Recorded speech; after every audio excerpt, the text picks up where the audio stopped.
I want to tell people about our film, right? We are coming out with a film that's going to be hopefully released. We've already come up with the film. Yeah. Where is it? Not out yet, right? So we're planning to release it in January, hopefully in the cinemas. But yeah, it's a documentary about the bajau laut in Sabah and all that. And we'll be working for a good part of this whole year to do it. As we all know, it's a documentary like this in the cinemas. We are not delusional into thinking that it's going to sell a lot of tickets. If any. But we did do a lot lah. We put a lot of work into it. We are still doing a lot. Yeah, and we feel that it's an important story to tell. And we're doing like preview screenings here and there. I mean, seeing if we can get some support for people to like. We're gonna try to pre-sell these tickets. Whoever feel like they believe in the story and they want to help, they can, what can they do? They can contribute to us buying tickets for other communities to watch. Like if they feel it's worth watching, by other people. Yeah, you pre-buy these tickets, and then we at Bidin will try to organize like trips for these people. We'll buy the tickets for them based on your contributions, whether it be school children or university students or anyone, marginalized communities or even the bajau laut community themselves. For them to watch this film, because we want to try to create more awareness about the issue. I mean, you can find out more at Bidin at our website, and see what you think. And if you feel like you want to be one of those who come for the preview screenings, see if you do want to support the film, get in touch with us. Yes. Yeah, get in touch with us. We're excited. Okay, you're watching and listening to the Bidin Film Club. I'm assuming I'm Zahir Omar. And I'm Zahir Omar. As usual, every week we watch a local film and we review it. This week we're watching a local film and we're reviewing it, and it's called Mikael, Pemburu Dua Alam.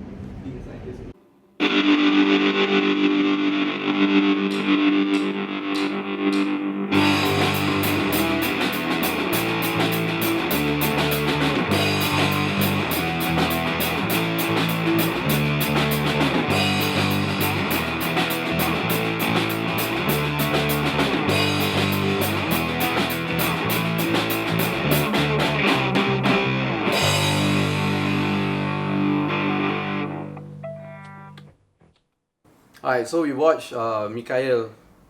What's the full title? I don't remember the full title. Pemburu Dua Alam. Pemburu Dua Alam, directed by Zahir Omar. Okay, so what's the film about? The film is about a Jinn hunter named Mikael. At the beginning of the film, they set the scene where the Jinn and the humans are fighting. Because the humans are made out of clay and the jinns are made out of fire, so the jinns feel like they should be superior, but they're not. And then there are all these people who traverse both worlds, I suppose. So Mikael, played by Remy Ishak, is one of those people. So he's asked to go and investigate this series of murders in this small town, because the murders are mysterious. The people who are murdering they're random people. Suddenly this grandma is pushing her daughter-in-law into a well, and then suddenly this birthday girl is stabbing her friend with a barbecue. It's like the Malay people who ngamuk lah. Yeah. So he goes to this small town and then he starts investigating, and then the story goes from there lah. Now, it's known that he is someone who hunts jinns right? Because it's already said saying that in modern times now, there are people inherited from their ancestors. They are kind of keepers or protectors, or they protect the earth from people from the other alam gaib which is the jinns so they fight jinns right? But only they know about this. Normal people on earth don't know, in society don't know that this exists So it's like that So it's like a ghost hunter situation. So what do you think about the film? What do we think about the film? Now, Zahir Omar made Fly By Night many years ago, which was pretty nice. We liked it. We reviewed it. Right? Not together? I think so. It was a while back. Maybe I reviewed it with Aizil. Yeah. Then it must have been a really long time ago lah. So Zahir Omar was one of the early winners of BMW Shorties, and he has his style of being really cool, like Quentin Tarantino, Guy Ritchie kind of style, rock and roll vibe, So I guess we were hoping for that lah when it came to this film. It is kind of like that. It has a lot of like old style rock and roll music in it, and it's like very cool and all that.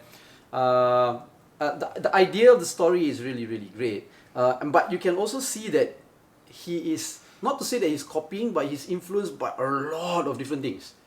You know, you can see that he's influenced by, again, Guy Ritchie, he's influenced by Quentin Tarantino, he's influenced by, and I know the story, now he wrote this story together with Jun Tan. Yes. Right?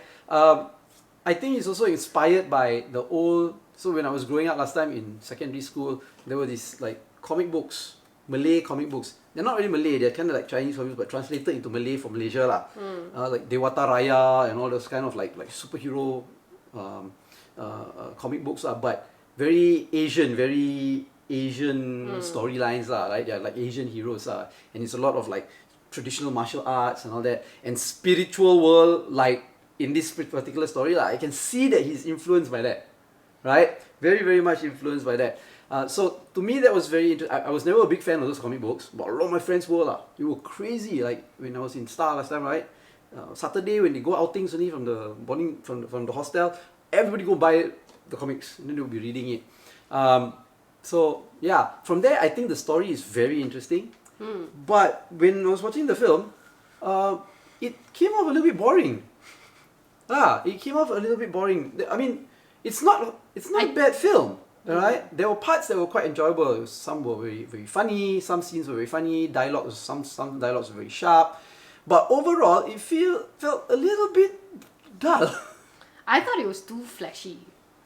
Too flashy. The problem, what made it dull was the fact that it was too flashy. So it became borderline, almost like absurd already. But it's okay because I mean it is a film about hunting jinns and all this kind of thing. So it's fine that it's shot that way, but it was just a lot of it. It's like every other frame was a flashy frame. So maybe that was a little bit too much.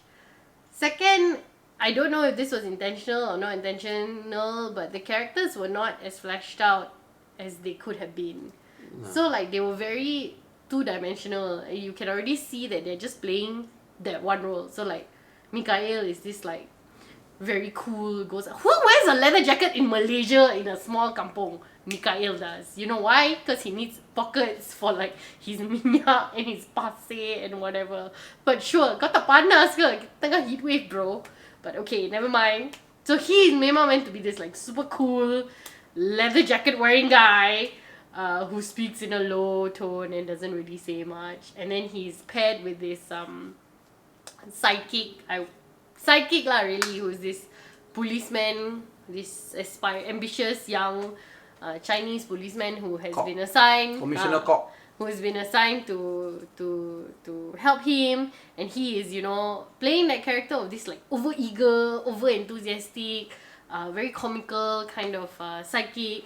And then he gets a second sidekick, a woman, but the woman's name is Winston. But the woman is kind of like also his peer. But also she's also one of those. But still supporting character only. She's also one of those Pemburu, Jinn and all that lah. But not at that level. So it's like, oh, and then there's this woman who's like there, and this woman and him have like this kind of banter of like, you know, and then suddenly there's this mysterious girl again in a jacket in a small town in Malaysia, riding a big bike, and it's like, who is she? We don't know who she is. She's so mysterious. Oh my god, is she gonna help them? Is she what?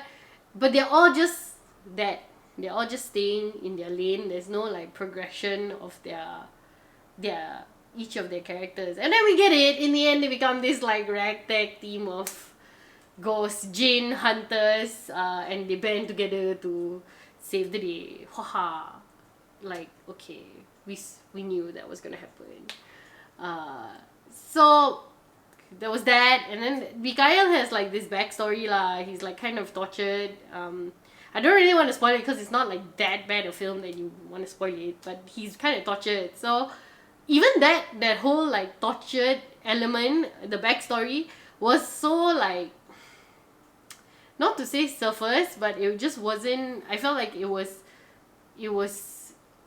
too not explained well, Because yes, they do explain why it unfolded that way, and then in the end there's like the big reveal or whatever. But it's not enough to understand the motivations of to like why it became like that lah. I felt so it just wasn't for me. It just wasn't enough. But it's high entertainment value. Is it? I thought it was entertaining, but it was just very long. It was very long. It was very long, and just too, for me, a little bit like too flashy. Oh. Yeah, so could have been. It was almost there, but not quite there lah. Yeah. Yeah, it's not terrible, but I have a little bit of a differing view from you about the flashiness. I thought it was trying to be flashy, but not flashy enough. Oh, okay. But yes, the length did make it. Maybe that was what also made it draggy and a little bit boring lah. I felt there was not enough also in the film. Not enough. Not enough. Something lacking. Everything. It felt like lacking. it felt like it could have been fleshed out even more for everything. Yeah. From the because the idea of that story is it's pretty interesting. It could come out as a very cool film, right? And like, it had a pretty linear storyline, but it was trying to veer off so much to the Mikael backstory thing that you kind of lost the plot somewhere in the middle. So, is it related? Why are we following these two storylines so significantly?